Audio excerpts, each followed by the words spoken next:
Ikunento ni National Artist for Music Ryan Cayabyab ang kanya naging experience sa Bangkok, Thailand noong nagkalindol.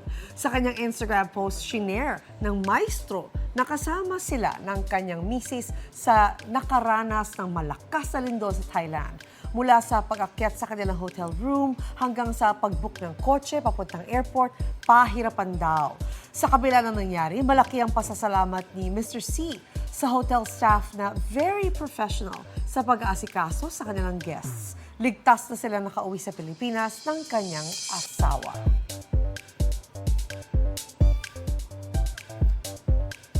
Samantala, nagpaabot naman ng dasal at pakikiramay si Blackpink member Lisa sa lahat ng naapektuhan ng lindol sa Thailand. Please stay safe ang kanyang mensahe sa kanyang mga kababayan. Gusto mo bang mauna sa mga balita? Mag-subscribe na sa GMA Integrated News sa YouTube at tumutok sa unang balita.